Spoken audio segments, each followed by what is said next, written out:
Hi, I'm Cailey, a librarian here at Mentor Public Library. And I'm Meg, also a librarian, and welcome to this week's edition of All Booked Up with Cailey and Meg, where each time we give you different book recommendations on a specific theme. Today, we're looking at teen royal reads. So these are young adult books with a royal bent. So the royal family, the British royal family has kind of been in the news lately. This year is the Platinum Jubilee of Queen Elizabeth's coronation. So it's been 70 years. Amazing. Yes. So, we've been thinking royal things along with this. So why not pick some reads to go along with it? All of the books that we're going to talk about today are available for you here at the library, as well as online through Libby and Hoopla. All right, Meg, what is your first royal read? My first royal read kind of has a fantasy bent. It's called Briarheart by Mercedes Lackey. And it's kind of a retelling of Sleeping Beauty, classic fairy tale, about one girl destined for greatness and the powerful sister ready to protect her by any means necessary. So this book kind of takes a look at the central character. Her name is Miriam, and she's the daughter of Queen Alethea of Tyrendel. But she's not really recognized as a princess because she's not the daughter of the king. So she's the daughter of the queen and the king's champion who died fighting for the king, and she has no ambitions to rule. So she's kind of royalty in disguise a little bit. She's kind of put to the side by the royal family in a sense, kind of neglected. Mm-hmm. Well, when Miriam's baby sister, Aurora, heir to the throne, is born, she's actually ecstatic. She doesn't feel bitterness because there's all this celebration and recognition of Aurora. She's genuinely happy for her little baby sister. She adores this baby. But on the day of Aurora's christening, an uninvited dark fae arrives prepared to curse her. And Miriam discovers it possesses impossible power. So Miriam is tasked through the rest of this book with learning how to harness this power. But it's not just to harness the power, but it's with the goal of protecting her sister from the dark forces. So I like to look at, Miriam and her little sister, kind of that sister bond relationship, and just also the twisting on Sleeping Beauty, which is something I didn't know anything about until recently, thanks to you, Cailey, because you encouraged me to watch the Disney movie, which I had never seen. So anyone who likes Disney movies and, these kind of stories, I think will enjoy this one. Well, yes, I think that it was just insane that you had never seen such a classic. I know. And also just to be familiar with the story of it, because it is one that is told, as you said, again and again. Right. And in this particular book, it sounds really interesting. I like the introduction of a sister. Yeah. That's a really cool idea, especially one who's struggling with, not being able to protect her from all of those curses. That's a really cool one. Yeah. All right. The first book I'm going to talk about today is called Of Curses and Kisses by Sandhya Menon. And this is the first one in a series. The second book came out pretty recently. This is about Jaya, who is a teenage princess of Mysuru, which is an Indian nation, and she is heir to that throne. And her family has a centuries-old feud going with the British family, the Emersons. When her parents send Jaya and her younger sister off to boarding school, Jaya finds out that there is an Emerson at her school as well. Cool. And they're feuding families kind of thing going on. And her younger sister has recently had a lot of bad press. And Jaya knows that it has to do with an Emerson reporting her in some way.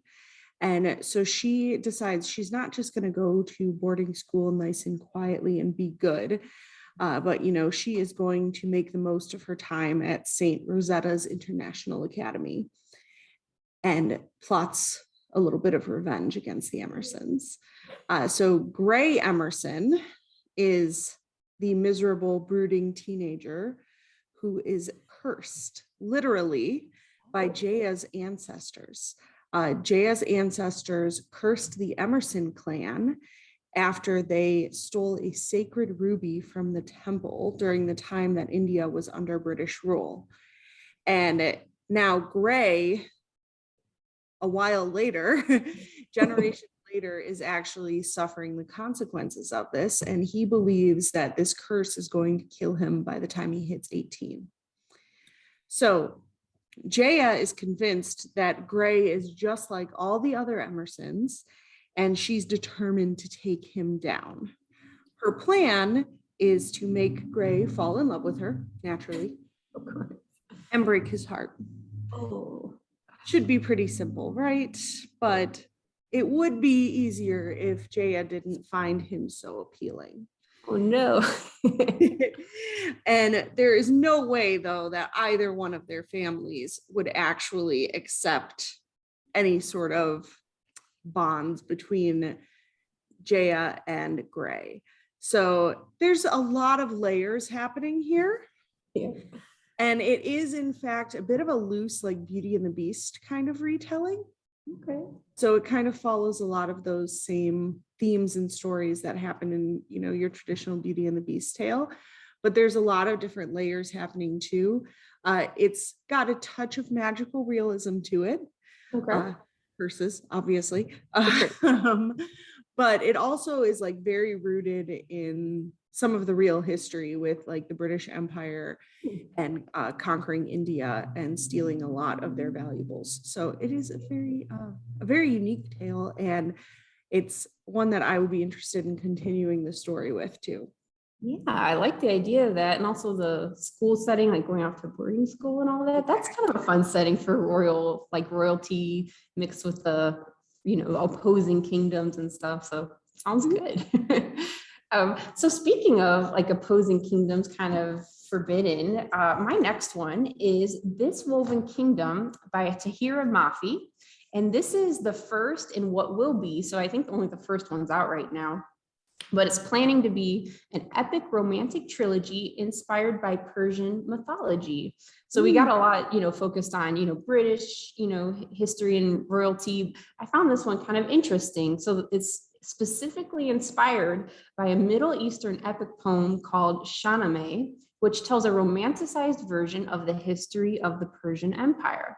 So our two protagonists are Alize and Cameron, two members of opposing kingdoms.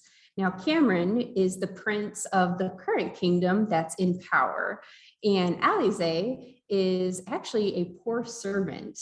That's because her kingdom is banished and kind of hidden, and no one talks about it anymore. And all of the people in this kingdom are kind of disregarded. Well, one day, Alize's kingdom is prophesied publicly to overthrow Cameron's. And Cameron doesn't obviously like this at all. And he happens to see Alize, and let's just say it's a little bit of love at first sight.